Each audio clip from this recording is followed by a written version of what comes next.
Before we begin, a quick and important disclaimer. The historical information and societal analysis presented in this video are intended strictly for educational and entertainment purposes. While we will be deeply exploring the evolution of family law, marital statutes, and sweeping social changes regarding divorce during the 1920s, absolutely nothing in this presentation should be construed as modern legal, financial, or relationship advice. The laws governing marriage and separation have fundamentally transformed over the last century, varying wildly by jurisdiction today. Viewers are strongly advised to consult with licensed legal professionals or qualified counselors for any personal matters. Please conduct your own due diligence when researching historical legal precedents, as our exploration focuses on historical trends and potential outcomes of the era, rather than actionable modern guidance. Picture the United States in the immediate aftermath of the Great War. It is the dawn of the 1920s, a decade cemented in our collective memory as an era of boundless prosperity. The explosion of jazz, the rebellion of the flapper, and the illicit thrill of speakeasies. You have likely been taught that this was the moment America finally let its hair down. But behind the glittering facade of newfound wealth and rapid urbanization, a silent, deeply controversial crisis was tearing through the very fabric of American society. Behind closed doors, away from the roaring parties and the booming stock market, the American family was undergoing a violent, unprecedented restructuring. It was a phenomenon that terrified lawmakers, panicked religious leaders, and completely shattered the traditional Victorian ideals of lifelong duty. The divorce rate was suddenly and inexplicably skyrocketing. To understand the sheer shock of this moment, you must realize that just a generation prior, divorce was effectively social suicide. It was a rare, shameful anomaly often requiring an act of the state legislature to finalize. Yet, by the end of the 1920s, the United States was witnessing a surge in marital dissolution that outpaced anything seen in Western history up to that point. We are not just talking about a slight uptick, we are talking about a structural collapse of the old marital contract. Men and women were legally severing ties at a rate that had prominent sociologists of the era publicly questioning if the institution of marriage would even survive the 20th century. Wives were leaving husbands. Husbands were abandoning families. The sheer volume of legal separations gave rise to notorious divorce mills in places like Reno, Nevada, where desperate spouses would establish temporary residency just to exploit more lenient state laws. This era saw the birth of the divorce industry, a sprawling apparatus of lawyers, private investigators, and legal loopholes designed to free people from the supposedly unbreakable vows they had taken. But why? What exactly was happening in the minds of the American public during the 1920s that made them suddenly willing to endure the massive social stigma and financial ruin associated with divorce? Was it the sudden financial independence of women who had entered the workforce during the war? Was it the intoxicating, destructive influence of consumer culture, teaching citizens that everything, including a spouse, could be upgraded if it no longer provided immediate gratification? Or was it something much darker? A post-war disillusionment that made the traditional nuclear family feel like a hollow, hypocritical trap? The answers to these questions are buried under a century of misunderstandings and romanticized history. By the end of this deep dive, you will see exactly how the Roaring Twenties laid the hidden, structural foundation for every single marital crisis we face in the modern era. This brings us to the core promise of our journey today, and exactly why this forgotten chapter of history is absolutely vital for you to understand right now. Today, across the United States, we are constantly engaged in exhausting circular debates about the state of modern relationships. We argue endlessly about shifting gender roles, the staggering financial cost of starting a family, the unrealistic expectations fueled by modern media, and the alarming fragility of modern marriages. Many Americans feel profound anxiety about the future of their own relationships, believing that we are living in uniquely chaotic times, entirely disconnected from the past. We often fall into the trap of believing that the challenges of modern dating, the friction between career and household duties, and the pursuit of individual happiness over collective duty are brand new problems created by recent generations. This historical amnesia is a massive problem because it leaves us trying to solve deeply ingrained societal issues without understanding how they were actually built. By dissecting the sweeping changes of the 1920s, this masterclass will solve that problem for you. We are going to trace the exact moment when the American definition of marriage fundamentally shifted from a practical, economic partnership designed for survival into a fragile pursuit of romantic and personal fulfillment. You will see how the introduction of mass media, early cinema, and national advertising campaigns during the 1920s actively rewired the American brain, establishing the very same unrealistic romantic expectations that plague our relationships today. Furthermore, we will systematically examine the shifting legal landscape that allowed this to happen. We will look at specific case studies and historical trends that reveal how the court systems, overwhelmed by the sheer demand for marital dissolution, slowly began to crack under the pressure, paving the way for the eventual concept of no-fault divorce.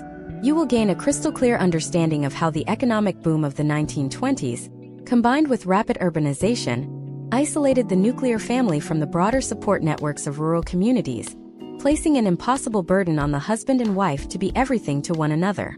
By understanding the mechanics of this historical shift, you will gain a profound new lens through which to view your own modern relationships and the societal pressures that shape them.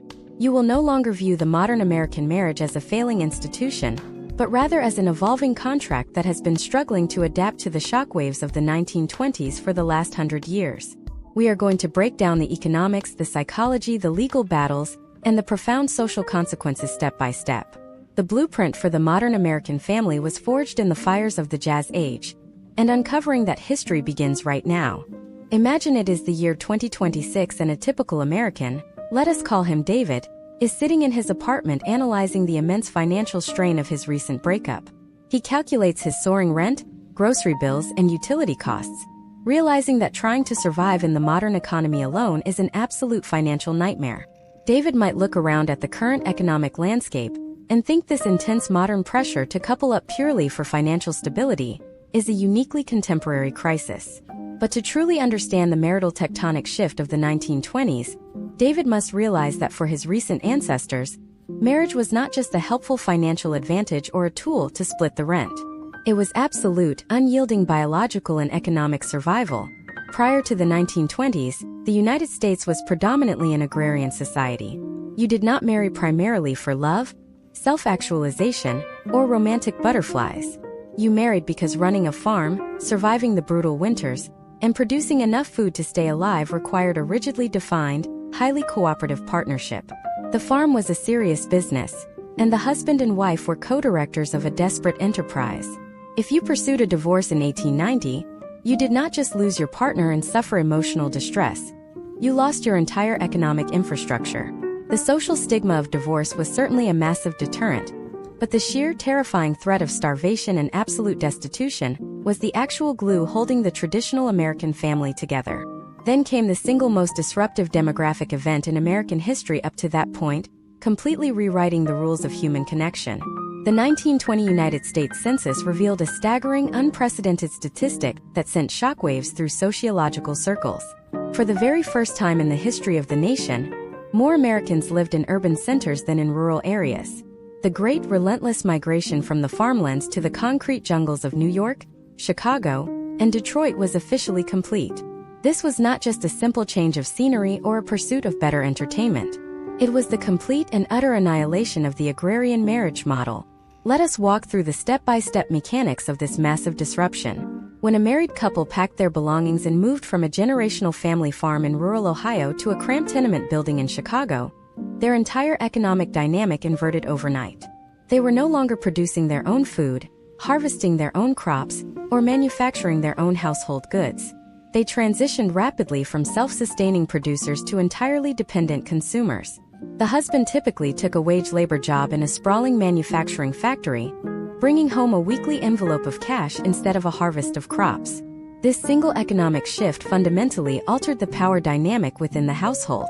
The survival of the family was no longer dependent on the joint, visible labor of the husband and wife working side by side in the fields. Instead, it became completely reliant on the cash income generated by the wage earner in an external location. For the first time in American history, the concept of the sole male breadwinner became a widespread cultural reality. This isolated the wife within the confines of the urban apartment, separating her from the primary economic engine of the family and fundamentally devaluing her domestic contributions in the face of hard currency. But the 1920s also introduced a massive, contradictory countercurrent that would directly fuel the skyrocketing divorce statistics. The immediate aftermath of the First World War had pulled hundreds of thousands of women into the industrial and administrative workforce. And while many women were aggressively pushed back into the domestic sphere when the male soldiers returned from Europe, a permanent, undeniable crack had formed in the foundation of the traditional marital patriarchy. The booming, unprecedented corporate economy of the 1920s created a massive, insatiable demand for clerical workers, telephone operators, department store clerks, typists, and bookkeepers. Young, unmarried women poured into these newly created roles by the millions. Imagine a young woman in 1924, earning her own weekly paycheck, living independently in a city boarding house, and navigating the urban landscape entirely on her own terms. She was experiencing a level of personal autonomy and financial agency that her mother or grandmother could not have even hallucinated. This newly acquired financial independence directly catalyzed the historical trends of rising divorce rates across the decade. The absolute economic necessity of enduring a miserable, abusive, or simply unfulfilling marriage had suddenly evaporated for a rapidly growing demographic of women.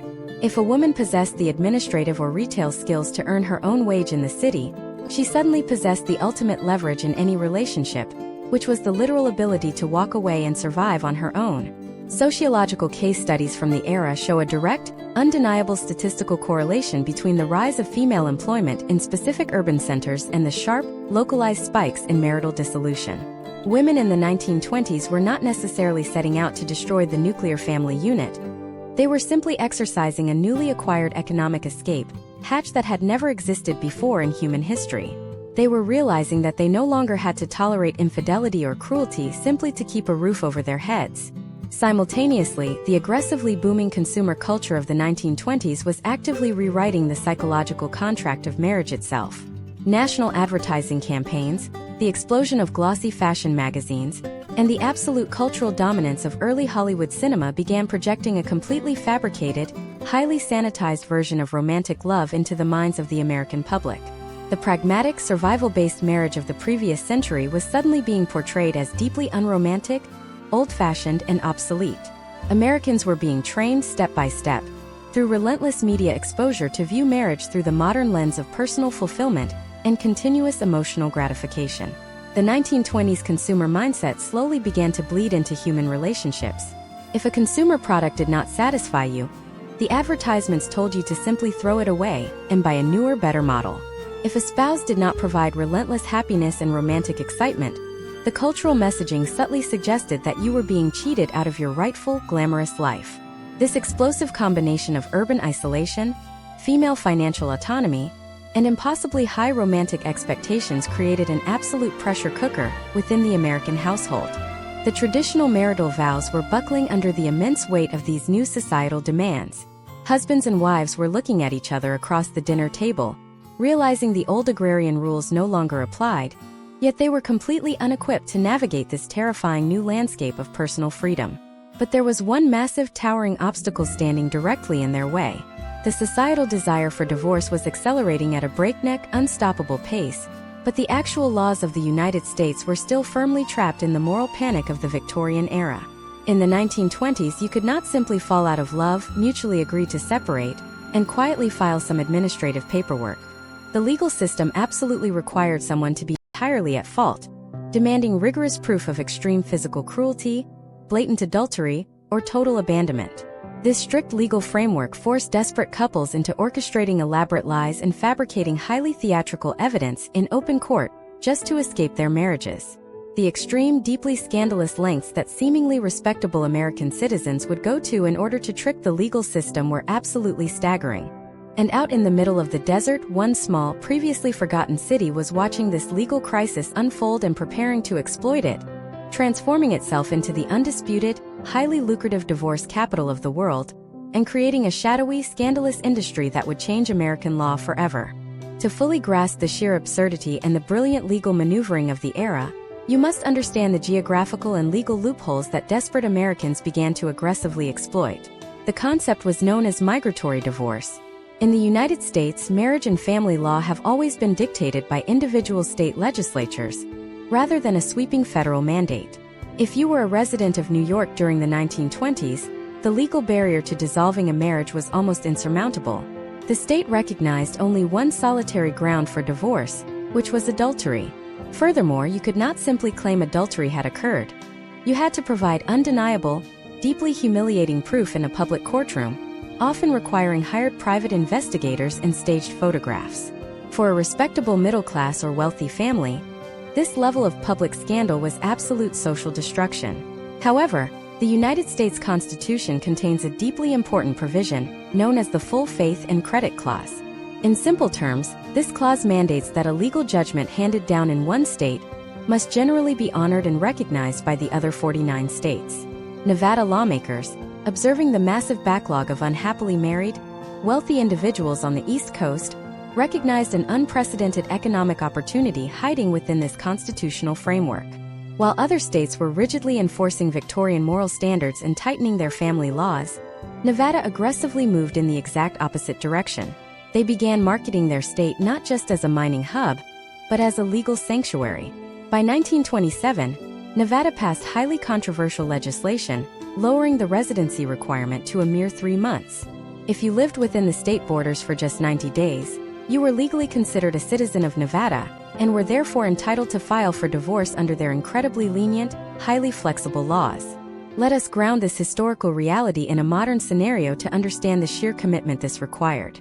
Imagine if it is the year 2026 and a woman named Jessica, living in Boston, realizes her marriage has become fundamentally toxic and unsalvageable. Today, Jessica can consult a lawyer via video call, file a no-fault divorce petition electronically, and dissolve the legal partnership without ever leaving her zip code. Now imagine if the legal system in 2026 dictated that the only possible way Jessica could escape her marriage was to physically abandon her home, leave her local support network, board a cross-country train, and move to a highly specific desert town in the American West for an entire financial quarter. Imagine she had to pay for a specialized hotel, secure local witnesses to verify her daily whereabouts, and completely pause her life simply to unlock the legal right to file paperwork. That grueling, expensive, and surreal journey is exactly what thousands of Americans voluntarily subjected themselves to during the 1920s. This migration birthed what the press famously dubbed the Reno Cure. The city of Reno fundamentally transformed its entire local economy to cater exclusively to the booming divorce industry. It was a masterpiece of municipal capitalism. Wealthy socialites, disgruntled businessmen, and desperate spouses boarded trains from Chicago and New York, often riding on specific rail lines unofficially nicknamed the Divorce Special. Upon arriving in Washoe County, a sprawling, highly specialized infrastructure was waiting to extract their wealth. The local economy was suddenly flooded with specialized boarding houses, luxury hotels, and sprawling dude ranches designed specifically to house these temporary residents for their mandatory 90-day waiting period. The process was deeply methodical and required step-by-step orchestration. Upon arrival, the spouse seeking the divorce had to establish a paper trail of residency. They opened local bank accounts, rented property, and most importantly, secured the services of a local boarding house owner or ranch manager, who would later testify under oath in the Washoe County Courthouse that they had seen the individual in the state every single day for 3 months. This created an entire subclass of local Nevada residents whose primary source of income was serving as professional witnesses in divorce hearings. Once the 90-day clock expired, the legal theater truly began. Nevada did not require the scandalous proof of adultery that paralyzed the East Coast courts. Instead, they offered a magnificent, highly subjective legal loophole known as extreme mental cruelty. The historical trends of court transcripts from the 1920s reveal a staggering flexibility in how mental cruelty was defined by Reno judges. A wife could testify that her husband criticized her cooking, causing her immense psychological distress. A husband could claim his wife refused to attend social gatherings, resulting in profound emotional torment.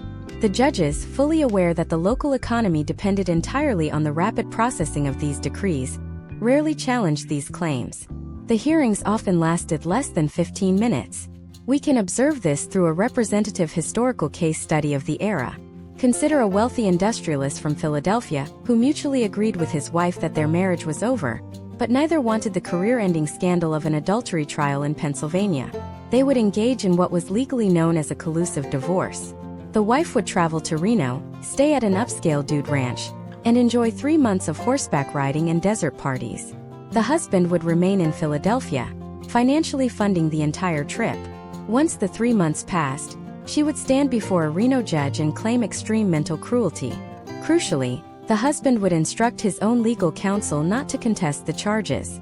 The judge would instantly grant the decree, and the newly single woman would walk out of the courthouse, traditionally heading straight to the nearby bridge over the Truckee River to dramatically toss her wedding ring into the rushing water below. This system was incredibly efficient, highly lucrative, and almost entirely fraudulent. The vast majority of these individuals had zero intention of permanently residing in Nevada. It was an open secret, a massive legal fiction mutually agreed upon by the state government, the local judiciary, and the wealthy tourists pouring millions of dollars into the local economy.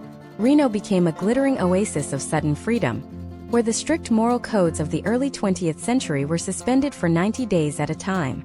But this brazen manipulation of the legal system could only remain hidden for so long. The sheer volume of decrees being issued out of Washoe County began to attract the ferocious attention of national media syndicates. As the newspapers started printing sensationalized accounts of the Reno divorce mills, a massive, highly organized backlash began to brew among traditionalist politicians and powerful religious institutions across the country, setting the stage for a vicious cultural war that would force the federal government to ask a terrifying question. If the states could not control the rapid disintegration of the American family, who would step in to stop the bleeding? Before we begin, a quick and important disclaimer. The historical information and societal analysis presented in this video are intended strictly for educational and entertainment purposes.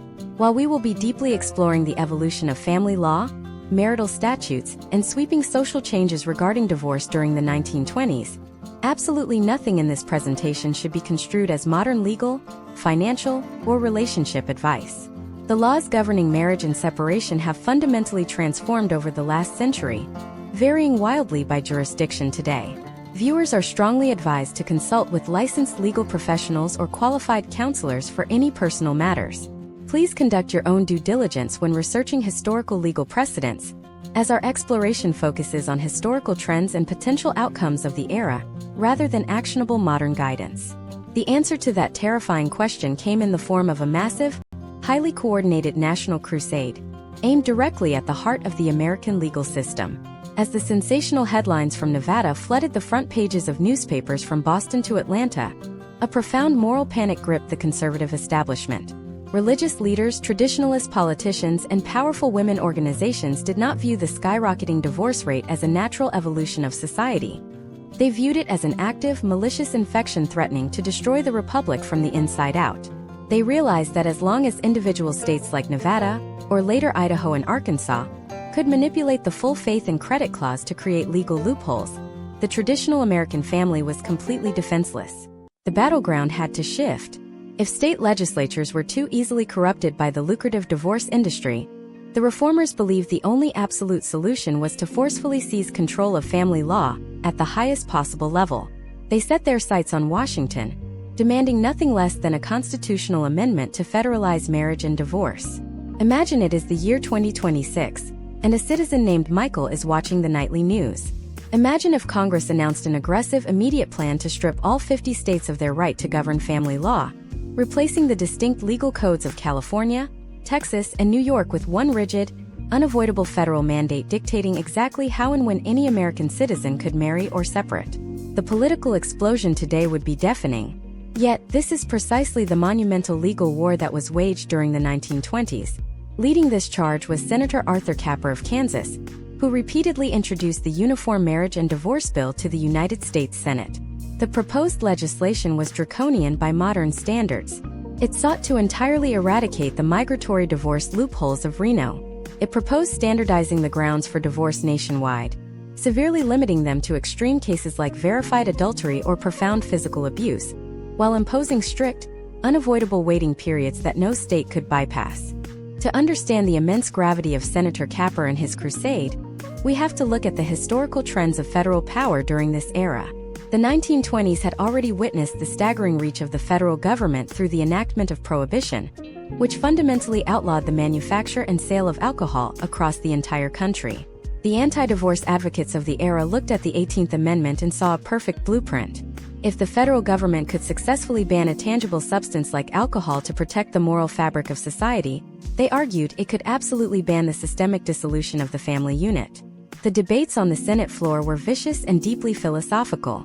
Lawmakers were not just arguing about legal paperwork, they were arguing about who fundamentally owned the American marriage.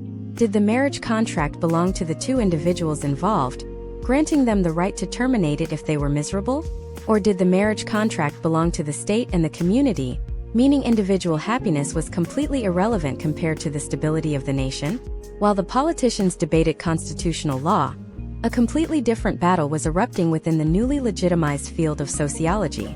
For the first time in history, academics and public intellectuals were treating the family not as a sacred, untouchable religious institution, but as a sociological organism that could be dissected, studied, and critiqued. This intellectual shift birthed some of the most scandalous and controversial literature of the entire decade. We must examine the highly disruptive case study of Judge Ben Lindsay. In the late 1920s, Judge Lindsay, a prominent juvenile court judge, published a phenomenally controversial book advocating for a radical concept he called companionate marriage. Judge Lindsay had witnessed firsthand the catastrophic outcomes of traditional, inescapable marriages while presiding over juvenile delinquency cases. He observed that forcing deeply incompatible people to remain chained together for life was actively destroying the psychological well-being of their children. His proposed solution was explosive. He suggested that young couples should be allowed to enter into a legally recognized, temporary form of marriage. If the couple utilized birth control and remained childless, and if they subsequently realized they were fundamentally incompatible, they should be granted a rapid, mutually agreed upon divorce without any claims of fault, without any scandal, and without any lifelong financial obligations like alimony. The public reaction to the concept of companionate marriage was absolute chaos. Conservative clergy members organized massive boycotts of Judge Lindsay and his public speaking engagements. He was actively denounced from pulpits across the United States, labeled as a purveyor of legalized free love, and physically assaulted by protesters during a speech in New York City. The ferocious backlash against Judge Lindsay proved exactly how terrified the American public was of this rapidly shifting landscape. Even as the divorce rates climbed, the societal conditioning of the Victorian era still held a massive, iron grip on the collective conscience. Citizens were participating in the divorce boom, yet simultaneously condemning anyone who dared to publicly justify it. It was a decade defined by profound psychological hypocrisy. Beneath the soaring rhetoric of constitutional amendments and sociological theories, the harsh, unforgiving economic realities of divorce were quietly ruining thousands of lives. The 1920s saw a massive explosion in a devastating legal mechanism known as the alimony trap. Because the law required one party to be legally at fault, almost always the husband out of a misguided sense of chivalry orchestrated by the courts, the financial penalties assigned to men were often utterly crushing. Without modern formulas to calculate equitable asset division, judges frequently awarded astronomical alimony payments to the departing wives. The historical trends from urban court dockets reveal a massive surge in men being completely bankrupted by their legal separations. If a man failed to make his alimony payments, even if he had lost his job or suffered a severe illness, he was held in contempt of court and thrown directly into what the media dubbed the alimony jails. Entire prison wings in cities like New York and Chicago were populated strictly by divorced men who could not meet their financial obligations. These men sat behind bars unable to earn a wage, while their massive debts continued to compound daily. Conversely, the press ruthlessly attacked women who survived solely on these payments, creating the highly toxic cultural trope of the alimony drone, a woman who refused to work and instead drained her former husband dry. The legal system was completely unequipped to handle the financial untangling of a modern urban household, resulting in potential outcomes of poverty, imprisonment, and lifelong bitterness for the very individuals who had sought a divorce to find happiness. The system was stretched to its absolute breaking point. The federal government was threatening to seize control. The sociologists were calling for radical reform. The courts were clogged with staged adultery trials, and the alimony jails were overflowing. American society was desperately trying to manage a cultural revolution while operating a legal system built for the 18th century. And just as the tension reached its absolute peak, just as the debate over the future of the family was reaching a boiling point, the calendar turned to October of 1929. The stock market, the very engine of the Roaring Twenties, began to spectacularly collapse. The glittering wealthy era of the migratory divorce and the independent consumer was about to be obliterated overnight. When absolute economic devastation wipes out every single safety net a society has built, what happens to the families that are already hanging by a thread? When absolute economic devastation wipes out every single safety net a society has built, what happens to the families that are already hanging by a thread? The immediate, deeply counterintuitive answer is that they suddenly, violently snap back together. But they do not reconcile out of a sudden resurgence of romantic love or a renewed commitment to traditional Victorian values. They snap back together out of sheer, unadulterated terror. On Black Tuesday, October 29, 1929, the intoxicating illusion of perpetual American prosperity shattered into a million pieces. The stock market collapse did not just erase billions of dollars in paper wealth. It fundamentally annihilated the economic foundation that had allowed the 1920s divorce boom to exist in the first place. The massive industrial factories that had eagerly hired thousands of independent, wage-earning women suddenly shuttered their doors.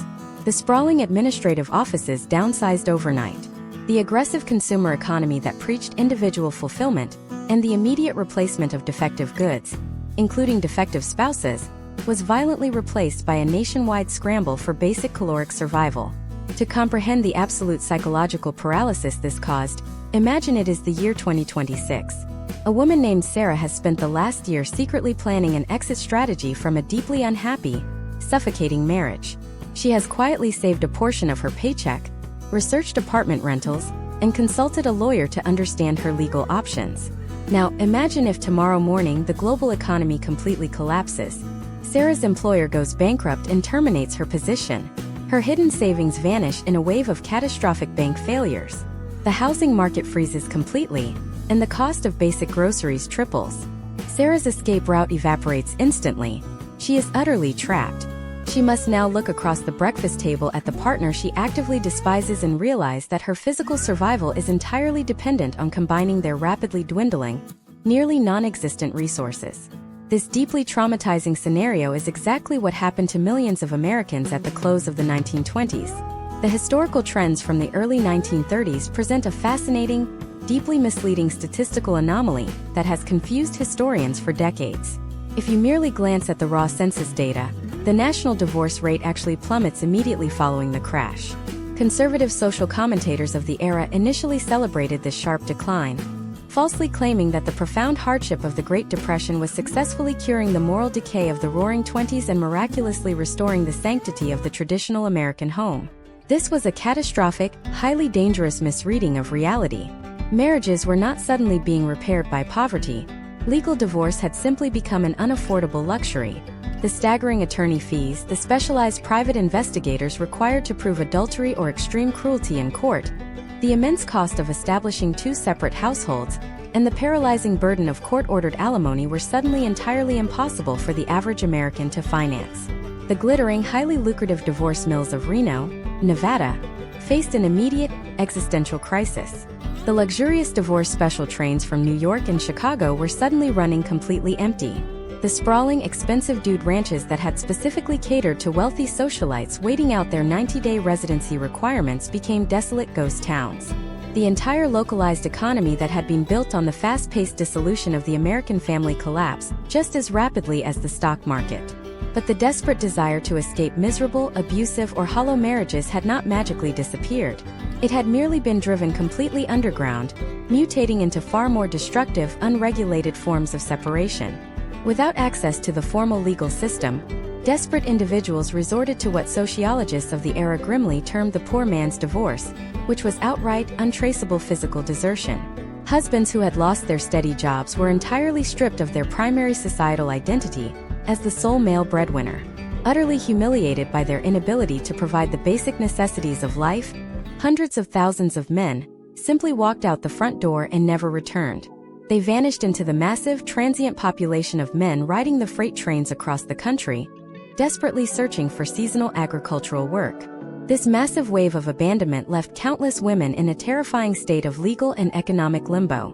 Because they were not legally divorced, they could not officially remarry to secure a new, stable economic partnership. Yet, they were entirely abandoned, forced to navigate the absolute, freezing depths of the Great Depression entirely alone while attempting to keep their children alive. For those who did not resort to physical desertion, the American household fundamentally transformed into a claustrophobic pressure cooker of deeply suppressed resentment. We can observe the horrific reality of this through historical case studies of family dynamics during the early 1930s. Couples who had been on the absolute brink of finalizing a separation in 1928 were forced into extreme, highly volatile proximity. Without the dazzling distraction of the Roaring Twenties consumer culture, the illicit thrill of speakeasies, the escapism of the cinemas, and the continuous social engagements, husbands and wives were forced to endure each other in grim, impoverished isolation. The intoxicating financial independence that millions of women had tasted for a fleeting decade was ripped away, violently shoving them back into a state of total, inescapable economic subservience. They were forced to meticulously ration flour, scavenge for coal, and mend worn-out clothing, completely dependent on whatever meager, intermittent wages their husbands could scrounge from emergency relief programs. The psychological toll of this forced regression was devastating. The intense societal expectation that the nuclear family must always present a united, stoic, and resilient front against the immense hardship of the Depression actively masked an epidemic of domestic hostility, hidden substance abuse, and profound, untreated clinical depression. Furthermore, we must thoroughly examine the catastrophic failure of the alimony system that had been so haphazardly and aggressively constructed by the courts during the 1920s. Judges had enthusiastically awarded massive, inflexible alimony payments to wives based squarely on the inflated, booming wages of the Jazz Age. When the crash completely eradicated those massive incomes, the rigid legal system completely failed to adapt. A man who was legally ordered to pay $100 a month in 1928 based on a booming factory salary was still strictly obligated to pay that exact same astronomical amount in 1931, even if he was currently standing in a soup kitchen line. The historical records show a massive, desperate surge in petitions to lower alimony payments, which completely overwhelmed the already backlogged county court systems. Judges, adhering strictly to the letter of the law and ignoring the macroeconomic reality, routinely denied these modifications. This led directly to a massive, highly controversial spike in the imprisonment of men for non-payment. The alimony jails, which were already a burgeoning scandal in the 20s, became a grotesque, unavoidable symbol of a legal system entirely disconnected from human suffering. The courts were actively incarcerating the very men who desperately needed to be out on the streets searching for employment, creating an unbreakable state-sanctioned cycle of poverty and permanent legal jeopardy. The American family was not healing during the Great Depression. It was actively being held hostage by extreme, unavoidable poverty. The radical social progress, the rapidly shifting gender roles, and the intense, unprecedented pursuit of personal happiness that had defined the 1920s were placed in a forced, unnatural cryogenic freeze. The public narrative shifted forcefully from the pursuit of romantic fulfillment to the gritty, unglamorous reality of collective survival. But this massive societal suppression could not last forever. You cannot give an entire generation a taste of absolute individual freedom, violently rip it away through a decade of starvation, and expect them to simply forget it ever happened. Beneath the quiet, suffering exterior of the Depression-era household, a massive, unexploded societal bomb was quietly ticking. The legal and cultural infrastructure for mass divorce had already been built and perfected in the 1920s. It was simply waiting for the economy to recover enough to finally fund it. And as the dark, suffocating clouds of the 1930s eventually gave way to the unimaginable, globe-spanning violence of a Second World War, the American family was about to be violently torn apart all over again. Only this time, the catalyst would not be the stock market, and the government's desperate attempt to control the massive fallout would create a sprawling bureaucratic nightmare that modern citizens are still dealing with today. The catalyst for this massive upheaval arrived on December 7, 1941. The United States was abruptly hurled into the absolute chaos of the Second World War, a global conflict that demanded the immediate, total mobilization of the American population.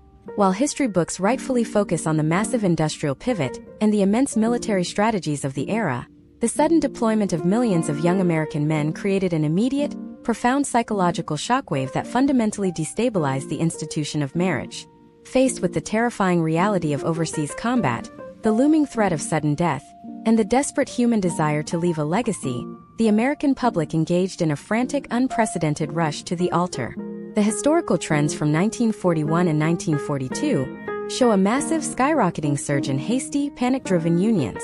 These were not carefully considered economic partnerships or deeply cultivated romantic relationships.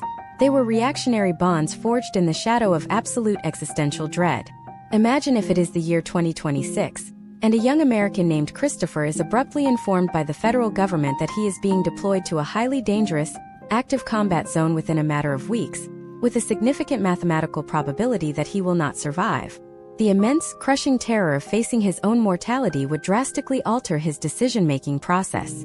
Christopher might frantically marry a woman he has only known for a month to secure a life insurance beneficiary, to experience a fleeting moment of profound human connection, or to anchor himself to a romanticized vision of a future he hopes to return to. This deeply traumatic psychological scenario played out millions of times during the early 1940s. Young men and women were legally binding themselves to absolute strangers, completely bypassing the traditional courtship rituals and societal vetting processes that had historically stabilized American families. The sprawling bureaucratic nightmare began when the federal government attempted to manage the immense financial logistics of these hastily assembled wartime families. To ensure that the wives and children of deployed soldiers did not starve, the United States military established the massive, highly complex Office of Dependency Benefits. This agency mandated a rigid system where a specific portion of a deployed soldier's monthly pay was automatically deducted, matched by federal funds, and mailed directly to his legally recognized dependents back home.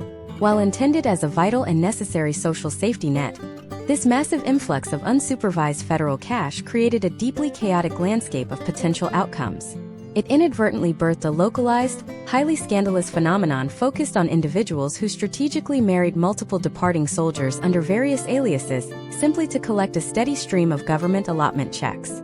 The military was forced to deploy a massive network of investigators to untangle these fraudulent marriages, thrusting the federal government directly into the intimate mechanics of American family law, on a scale that had never been seen before.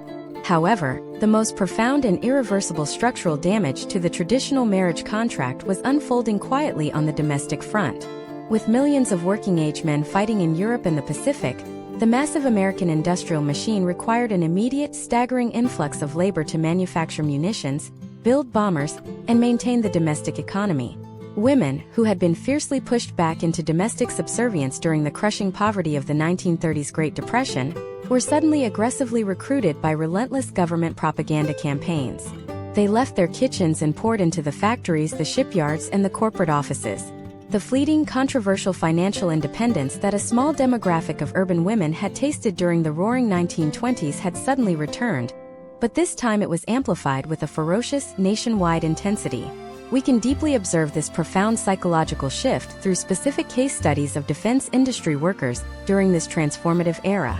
Consider a woman who had spent the entirety of the 1930s quietly rationing flour and relying entirely on the meager, unpredictable wages of her husband.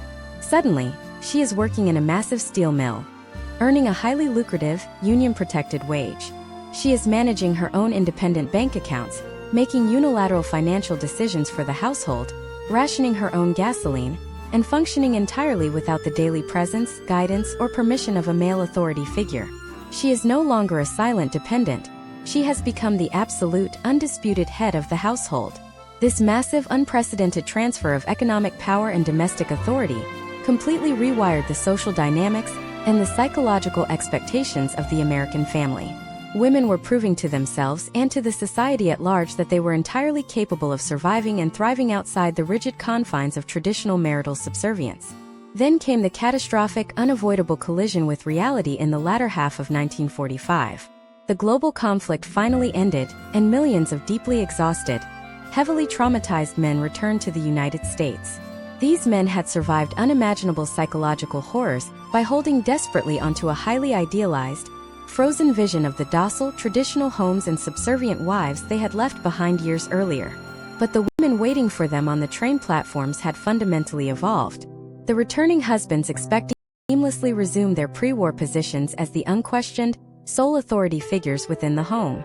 Instead, they walked into households run by fiercely independent, economically empowered women who had successfully managed the entire domestic infrastructure of the nation in their absence, and were largely unwilling to surrender their newfound autonomy.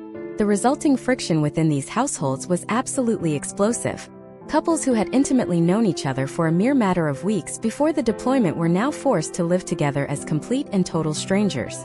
They were bearing severe, completely untreated psychological scars from the war, and holding completely incompatible views on modern gender roles.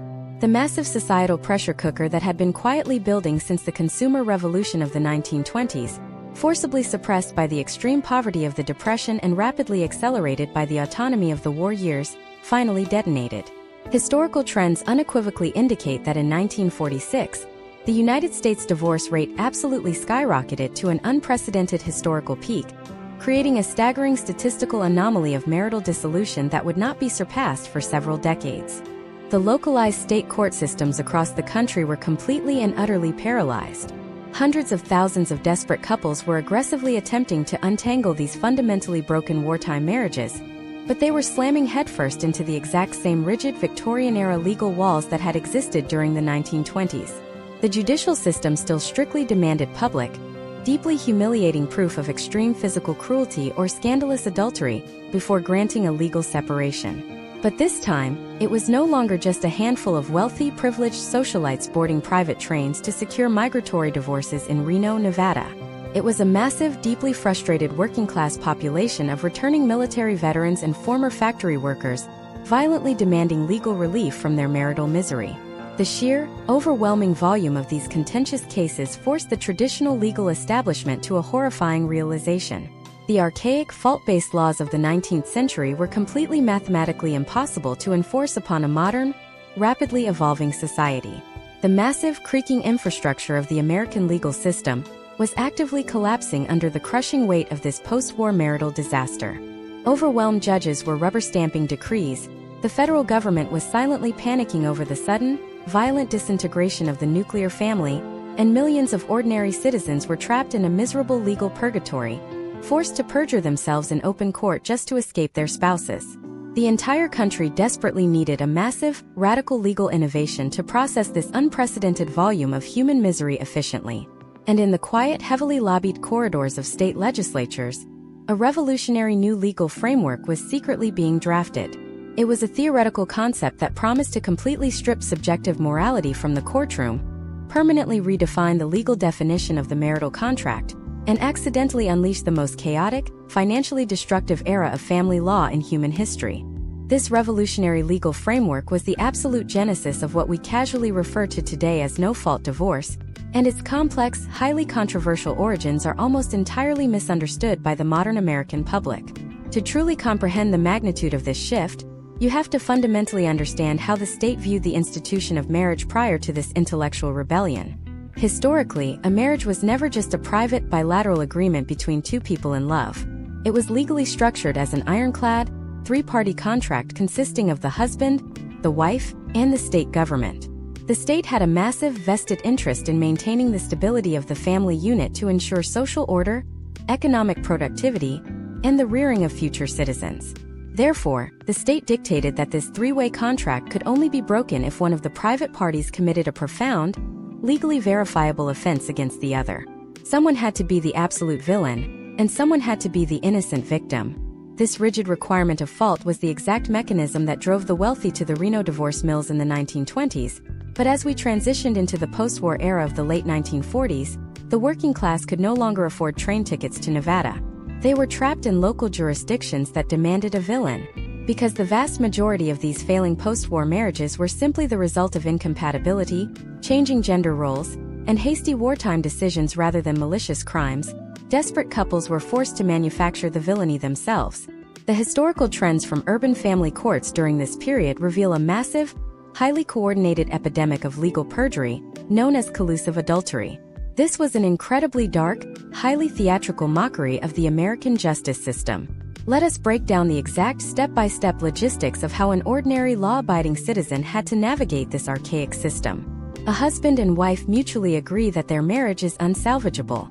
Because their home state only allows divorce on the grounds of adultery, the husband agrees to take the legal blame to spare his wife the societal shame. The couple hires a specialized, highly discreet attorney. This attorney coordinates with a private investigator and a professional female correspondent, essentially an actress hired strictly for this legal theater. On a designated evening, the husband rents a specific hotel room. He enters the room with the hired woman. They remove their jackets to simulate intimacy. Exactly on schedule, the private investigator bursts through the hotel room door accompanied by a photographer, violently capturing the staged scene. Weeks later, the wife takes the stand in open court, sobbing as she presents the photographs. The private investigator testifies to the horrific betrayal. The judge, who almost certainly knows this entire sequence of events is a completely fabricated stage play, solemnly grants the divorce. Imagine it is the year 2026, and a man named Robert realizes his marriage has quietly run its course. There is no abuse, no infidelity, and no dramatic betrayal. He and his partner have simply grown into fundamentally different people. Today, Robert can file a straightforward legal petition citing irreconcilable differences, divide his assets through a mediated settlement, and peacefully dissolve the legal partnership without ever setting foot in a hostile courtroom. The sheer, terrifying contrast between Robert's administrative reality in 2026 and the humiliating, career-destroying public spectacle required of his ancestors is staggering. The psychological toll of forcing an entire generation of Americans to legally brand themselves as abusers, adulterers, and criminals simply to exit a dead relationship was creating a profound societal resentment toward the entire judicial apparatus. It was within this climate of absolute legal absurdity that a radical, highly intelligent coalition stepped forward. In 1947, directly responding to the undeniable data of the 1920s divorce boom and the post-war marital collapse, the National Association of Women Lawyers drafted a revolutionary piece of model legislation. Their deep analytical dive into decades of court transcripts revealed a horrifying truth. The fault-based legal system was actively endangering the lives of American citizens. By demanding physical, undeniable proof of extreme cruelty, the courts were legally forcing women to remain in deeply volatile, dangerous households until they were severely injured enough to satisfy a judge. The National Association of Women Lawyers proposed a concept that shattered 300 years of Western legal tradition. They argued that a marriage could become fundamentally, irretrievably broken without either party committing a legal crime. This was not just a minor legal adjustment. It was a profound, earth-shattering philosophical redefinition of the American family. This proposed framework argued that the state should no longer act as a moral enforcer or a third-party warden of a failed relationship. It effectively sought to codify the very consumer mindset that had first emerged in the Roaring 1920s. The idea that human relationships, much like the booming consumer goods of the era, were meant to provide personal fulfillment, and if they ceased to provide that fulfillment, the individual possessed an inherent, absolute right to terminate the arrangement. The conservative establishment reacted with absolute, predictable terror. They argued fiercely that if the state removed the requirement of fault, they were effectively transforming marriage into an at-will contract, no more legally binding than a month-to-month apartment lease. If a spouse could walk away at any moment without having to prove a grievance, the traditionalists argued, the very foundation of societal obligation would completely evaporate. Yet, the quiet, unspoken reality was that the judicial system itself was desperately eager for this change. The judges presiding over these massive urban dockets were completely exhausted. They were highly educated legal scholars who were tired of spending their days presiding over staged hotel room photographs and listening to fabricated testimonies about mental cruelty. The sheer administrative backlog was paralyzing the municipal governments. The courts did not embrace this new framework out of a sudden wave of progressive moral enlightenment. They embraced it out of sheer, desperate bureaucratic survival. The legal battleships were slowly beginning to turn, setting the foundation for the total elimination of fault that would eventually sweep the nation. The legal architects and the progressive reformers celebrated this conceptual victory, believing they were ushering in an era of clean, therapeutic, and civilized separations. They genuinely believed that by removing the venomous requirement of proving fault, they would magically remove the intense hatred and conflict from the divorce process itself. But this was a catastrophic, highly dangerous miscalculation. In their desperate, well-intentioned rush to dismantle the archaic morality of the Victorian era, the reformers were completely blind to the terrifying financial weapon they had just activated. By stripping away the concept of legal fault, they were simultaneously annihilating the only economic shield that had protected millions of vulnerable spouses from absolute destitution. The American public was about to discover that when you remove the villain from the courtroom, you also remove the financial leverage, triggering a massive, unforeseen economic catastrophe that would push an entire generation of the middle class directly over a financial cliff. To understand exactly how this financial cliff was constructed, we must dissect the invisible economic leverage that the old, highly stigmatized fault-based system naturally provided to the vulnerable spouse. Under the rigid legal frameworks that dominated the 1920s and the immediate post-war era, a divorce could not happen unless the innocent party explicitly agreed to be complicit in the legal perjury, or unless the guilty party was publicly convicted in court. This gave the innocent spouse, which historically and predominantly was the economically dependent wife, absolute veto power over the dissolution of the marriage. If a wealthy businessman in 1928 decided he wanted to abandon his family for a new, exciting life in the city, his wife could simply refuse to grant him a divorce. She held the legal keys to his freedom. Therefore, the only possible way for him to secure his exit was to essentially buy his way out by offering a massive, entirely disproportionate financial settlement. He would surrender the family estate, agree to astronomical, lifelong alimony payments, and forfeit massive portions of his wealth just to convince her to participate in a collusive Reno divorce. The fault-based system, despite its immense psychological cruelty and public humiliation, inadvertently acted as a powerful financial ransom that protected the non-earning spouse from poverty. When the progressive legal reformers began aggressively lobbying to strip the concept of fault from the courtroom, arguing for a more therapeutic and civilized separation process, they systematically annihilated this vital veto power. By establishing a framework where either spouse could unilaterally terminate the marriage contract at any time for any reason, usually citing irreconcilable differences, the legal system completely removed the necessity for a financial ransom. If a husband could simply walk away legally without needing his wife's permission or needing to prove a crime, he no longer had to surrender his entire estate to buy his freedom. Instead, the newly evolving family courts defaulted to a standardized, supposedly objective concept of equitable distribution. The judges began looking at the marital assets and simply dividing them in half.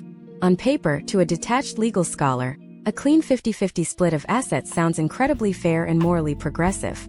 In the brutal economic reality of the American middle class, it was an absolute death sentence. Imagine it is the year 2026, and a woman named Lisa is sitting at her kitchen table, looking at a proposed 50-50 divorce settlement. Lisa and her husband have been married for 15 years. During that time, they mutually agreed that Lisa would step completely out of the corporate workforce to manage the household and raise their 3 children, while her husband focused entirely on climbing the corporate ladder. Today, they are splitting a bank account containing $100,000, so Lisa receives $50,000. But what the legal ledger completely fails to calculate is the catastrophic disparity in human capital. Lisa's husband is walking away with a senior-level resume, a vast professional network, and an earning capacity of $150,000 a year. Lisa is walking into the hyper-competitive modern economy with a 15-year massive gap in her employment history, instantly rendering her largely unemployable outside of entry-level, minimum wage positions. The physical assets were divided equally, but the earning power was entirely concentrated in one individual. This devastating economic trap is exactly what swallowed millions of women whole, as the divorce laws liberalized in the mid-20th century, a direct, delayed consequence of the sole breadwinner urban model that was so aggressively established back in the 1920s. American society had spent decades conditioning women to absolutely abandon their financial independence, to leave the workforce upon marriage, and to completely outsource their economic survival to their husbands. The entire societal infrastructure was built on the premise that the husband would provide for life. When the legal system suddenly shifted to allow unilateral, no-fault divorce with equal asset division, it pulled the economic rug out from under an entire generation of women who had played exactly by the rules society had given them. The immediate terrifying outcome of this shift was the forced, mass liquidation of the American middle-class estate. When a court mandated a 50-50 division of assets, the only mathematical way to achieve that for a standard family was to aggressively sell the primary, often the only significant asset they owned, which was the family home. Millions of mothers and children were violently uprooted from stable neighborhoods and forced into rapidly depreciating urban apartment complexes. The family wealth was entirely destroyed by the sheer, unavoidable friction of establishing and operating 2 entirely separate households on the exact same pool of income that had previously only supported one. You suddenly had 2 rent payments, 2 utility bills, and 2 sets of groceries, entirely evaporating whatever disposable income the family previously possessed. Historical trends from the era reveal a staggering, immediate sociological crisis that academics later grimly labeled the feminization of poverty. As the divorce rate remained permanently elevated, court dockets were flooded with formerly middle-class women who were suddenly relying on the federal government for basic caloric survival. The highly optimistic, progressive vision of the clean therapeutic divorce had rapidly devolved into a massive, nationwide welfare crisis. The legal reformers had completely failed to realize that marriage was not just a romantic or religious institution. It was the primary localized welfare system of the United States. By making that system easily dissolvable, they inadvertently shifted the massive, crushing financial burden of supporting millions of dependents directly onto the shoulders of the state and federal government. Furthermore, the judges presiding over these new settlements began making highly dangerous, completely unfounded assumptions about the modern labor market. Influenced by the shifting cultural narratives of female empowerment, judges routinely denied long-term alimony requests, explicitly arguing that the newly divorced women should simply enter the workforce and become instantly self-sufficient.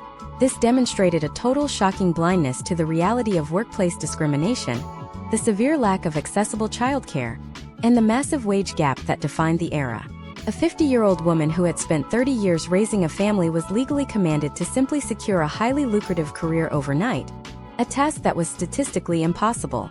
The courts were systematically abandoning their historical role as the protectors of the dependent spouse, transforming instead into highly efficient administrative factories designed merely to liquidate households as quickly as possible.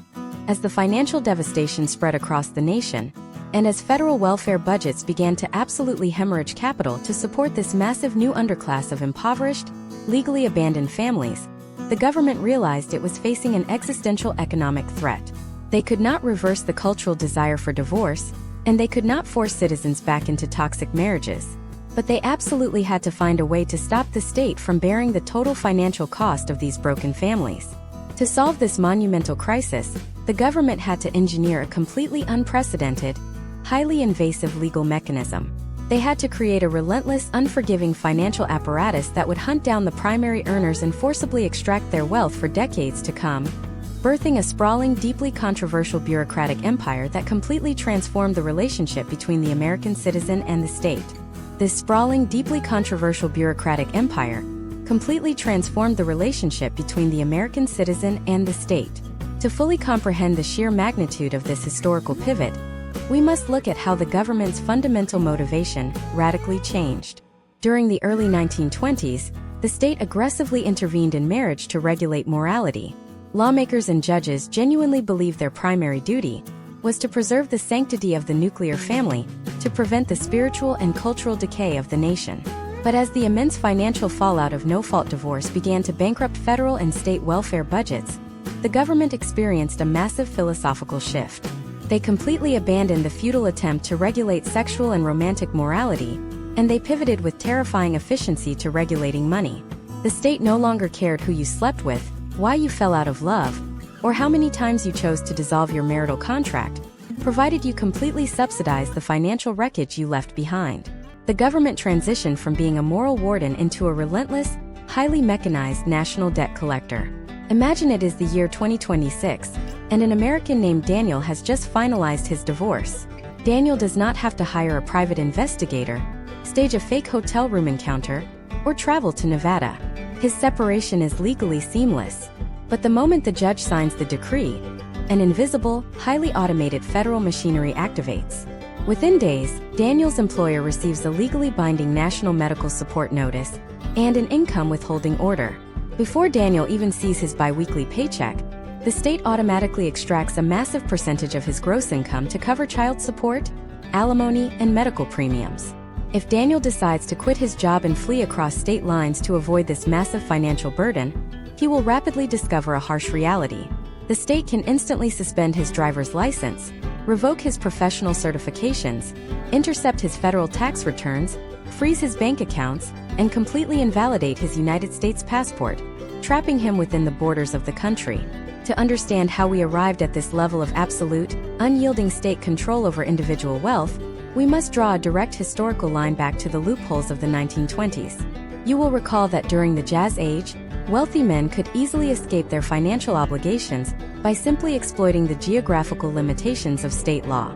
A man could leave his family in New York, establish residency in a completely different legal jurisdiction, and entirely evade his local alimony mandates.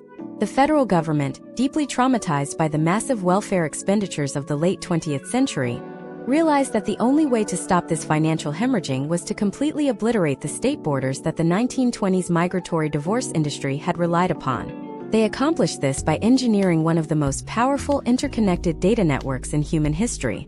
Through the establishment of sweeping federal mandates, Most notably the creation of the Office of Child Support Enforcement. The government forced all 50 states to integrate their financial and employment data. They mandated the creation of the National Directory of New Hires. Today, whenever any citizen is hired by any company in the United States, that employer is legally obligated to report the hire to a centralized federal database within 20 days. This system was specifically designed to hunt down the ideological descendants of the men who used to ride the freight trains to escape the alimony jails of the 1930s. The state recognized that it could not physically force couples to stay together, so it built a financial dragnet so dense and inescapable that physical flight became impossible. The 1920s introduced the concept of easily walking away from a marriage. The subsequent decades introduced the reality that you could never walk away from the invoice. This massive restructuring of the legal system fundamentally altered the cultural narrative surrounding divorce. During the 1920s, the primary villain in the American media was the cruel husband or the scandalous adulterous wife. The societal shame was entirely based on moral failings. However, as the government shifted its focus entirely to economic extraction, the culture shifted with it. The new ultimate villain of the American family became the deadbeat dad, a highly weaponized cultural trope that focused exclusively on financial delinquency. The society was actively trained to view a failed marriage not as a moral tragedy, but as a breached financial contract. This created a profound psychological paradox that still dictates modern relationships today. We are living in a society that aggressively promotes the exact same consumer-driven romantic ideals that were invented in the 1920s. We are told by modern media that we deserve relentless happiness, intense passion, and constant personal fulfillment, and that we have an absolute right to quickly discard any relationship that fails to provide these immediate emotional returns. Yet, simultaneously, we are forced to operate within a rigid, deeply punitive financial and legal matrix that treats the dissolution of a marriage like the catastrophic default of a massive corporate loan. We are encouraging citizens to love like impulsive consumers, while prosecuting them like corporate debtors. The American public is completely trapped between the intoxicating, romantic freedom promised by the Roaring Twenties and the draconian financial reality enforced by the modern surveillance state. This contradiction has fundamentally mutated the way modern citizens view the institution of marriage itself. Potential outcomes of this historical trend are clearly visible in the rapidly declining marriage rates of the current decade. Young Americans, observing the massive, inescapable financial machinery that lies in wait should a marriage fail, are increasingly refusing to sign the contract at all. They look at the historical evolution from the agrarian survival partnership to the 1920s romantic experiment, and finally to the modern era of automated wage garnishment, and they rationally conclude that the legal liability far outweighs the romantic benefit. The state, in its desperate, heavy-handed attempt to secure the financial stability of the broken American family, has inadvertently made the legal formation of a new family appear as a terrifying financial risk. But as we analyze the legal mechanics, the economic extraction, and the massive federal databases, we are completely ignoring the most vulnerable variable in this entire historical equation. The state successfully engineered a system to intercept the money, divide the assets, and mathematically process the dissolution of the household. But a family is not merely a spreadsheet, and the human mind cannot be regulated by a federal mandate. As the divorce rate remained permanently elevated, normalizing the fracturing of the nuclear household, millions of children were thrust into a highly clinical, transactional family model.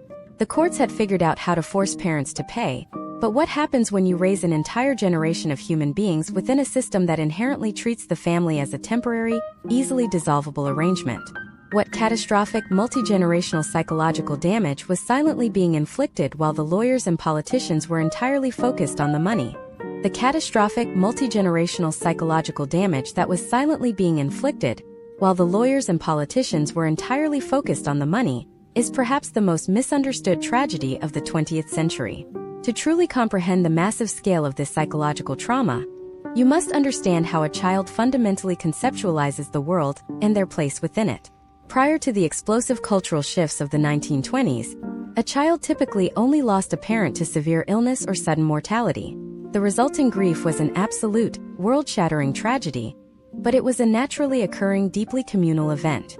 The surviving family members, the local church establishment, and the rural farming community would actively rally around the fractured household, providing a massive, stabilizing safety net.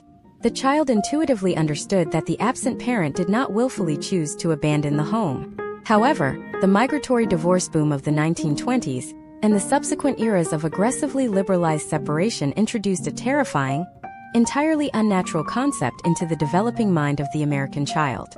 For the very first time in widespread cultural history, children were forced to process the reality of voluntary abandonment. When the American legal system and the booming consumer culture combined to declare that individual romantic fulfillment was the ultimate, undisputed goal of human existence, the traditional nuclear family was instantly demoted to a secondary priority.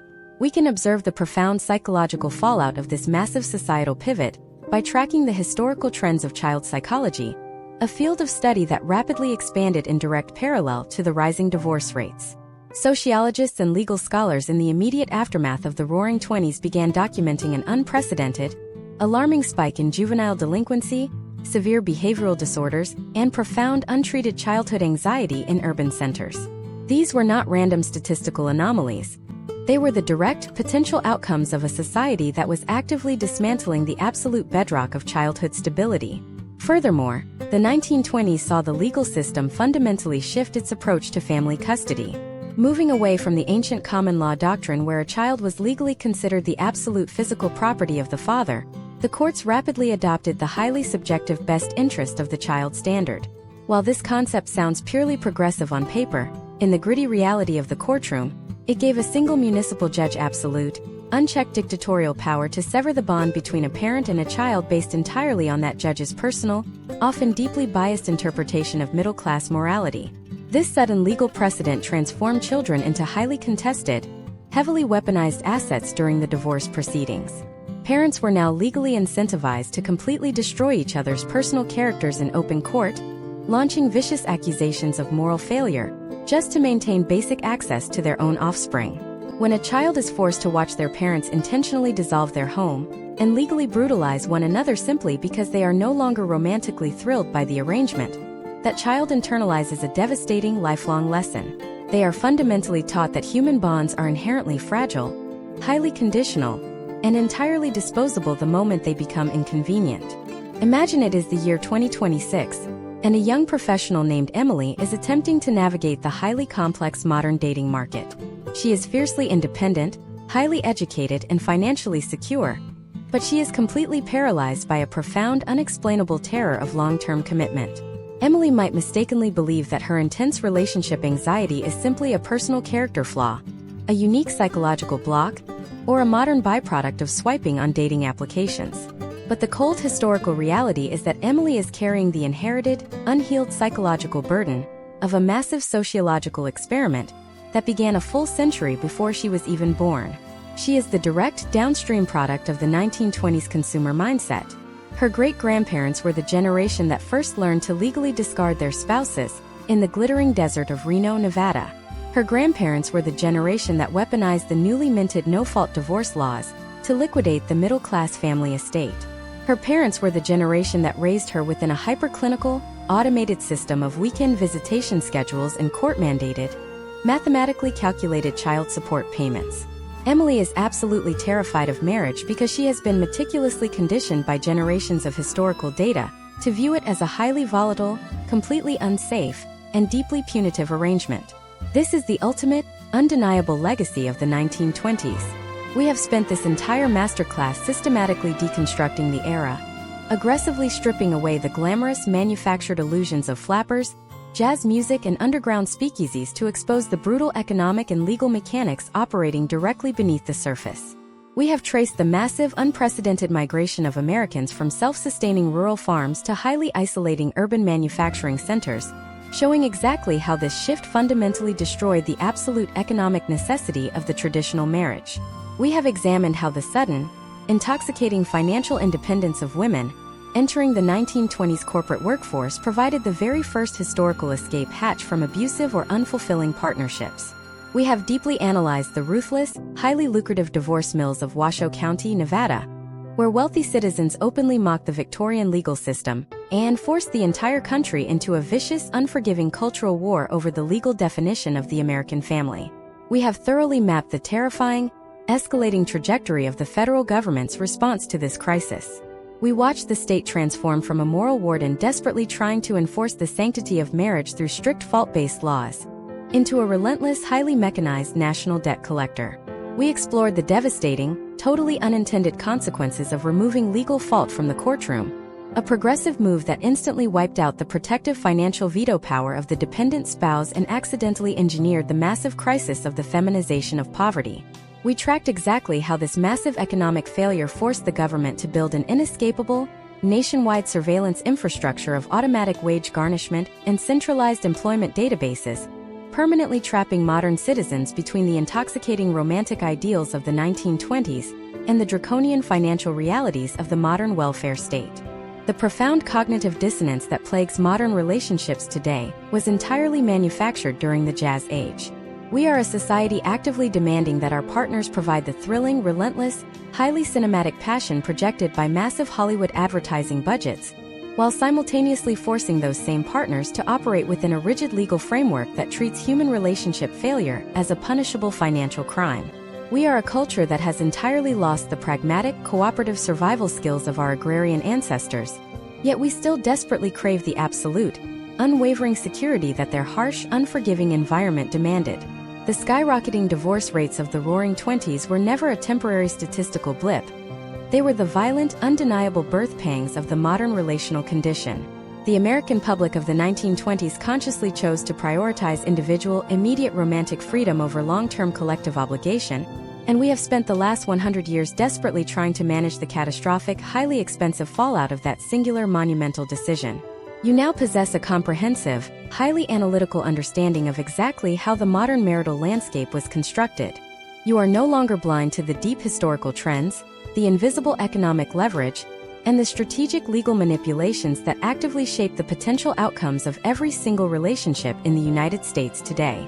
By recognizing the enduring ghosts of the 1920s operating within your own household, you are finally equipped to navigate this chaotic relational system with absolute clarity and strategic precision. You understand that the intense fragility of modern love is not a recent accident, but a meticulously engineered cultural product of the Roaring Twenties.